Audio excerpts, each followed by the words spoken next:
Hi అండి, నమస్తే. Welcome to అమ్ము కిట్టూస్ఫుల్. రోటీలోకైనా రైస్లోకైనా తోటకూర వేపుడిని ఒకసారి పెసరపప్పు వేసి ఇలా ట్రై చేయండి. టేస్ట్ మాత్రం చాలా బాగుంటుందండి. ఎప్పుడూ చేసేలా కాకుండా ఒకసారి ఇలా ట్రై చేయండి. చేసుకోవడం కూడా చాలా తేలిక. మరి సింపుల్గా ఈ తోటకూర వేపుడిని ఎలా చేయాలో చూసేద్దాం పదండి. ఇక్కడ నేను దీనికోసం ఒక 50 గ్రాముల వరకు పెసరపప్పుని ఇలాగ 2 సార్లు వాష్ చేసుకొని నీళ్లు వేసి పక్కన పెట్టుకున్నానండి. ఎక్కువసేపు ఏమీ నానాల్సిన పని కూడా లేదు. ఒక 10 నిమిషాలు నానితే సరిపోతుందండి.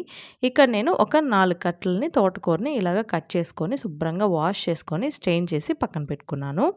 ఇప్పుడు స్టవ్ మీద ప్యాన్ పెట్టి ఆయిల్ వేసుకోవాలి. 3 to 4 స్పూన్స్ ఆయిల్ వేసుకోండి.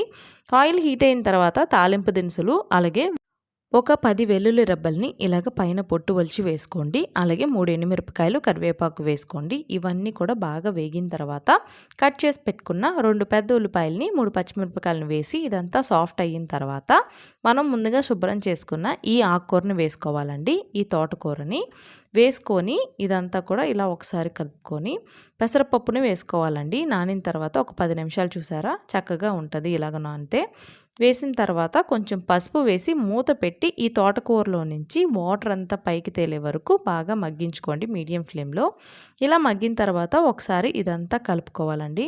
కలుపుకొని ఇప్పుడు రుచికి సరిపడా అంతా ఉప్పు వేసుకోండి. ఉప్పు వేసిన తర్వాత ఒకసారి కలుపుకొని ఇదంతా బాగా కొంచెం ఎగిరిన తర్వాత మనం కారం వేసుకోవాలండి. ఇలా ఎగరటానికి ఒక 10 నిమిషాలు లో ఫ్లేమ్లో పెట్టుకోండి. 10 నిమిషాలు అయిన తర్వాత మీరు తినేదాన్ని బట్టి కారం వేసుకోవాలండి. ఆకుకూరలోని ఎక్కువ కారం అవసరం లేదు, కొంచెం వేసుకుంటే సరిపోతుందండి. ఇలా కలుపుకొని ఒక 5 నిమిషాలు లో ఫ్లేమ్లో మగ్గించుకున్నారంటే వాటర్ కూడా వేయాల్సిన పని లేదండి. పప్పు అంత చక్కగా ఉడికిపోతుంది. ఇంకా తోటకూర పెసరపప్పు కర్రీ రెడీ అయిపోయిందండి. ఈ కర్రీ చక్కగా రోటీలోకైనా రైస్లోకైనా చాలా బాగుంటుంది. మీరు కూడా తప్పకుండా ఒకసారి ఇలా ట్రై చేయండి. ట్రై చేసి మీకు ఎలా కుదిరిందో కమెంట్ చేయండి.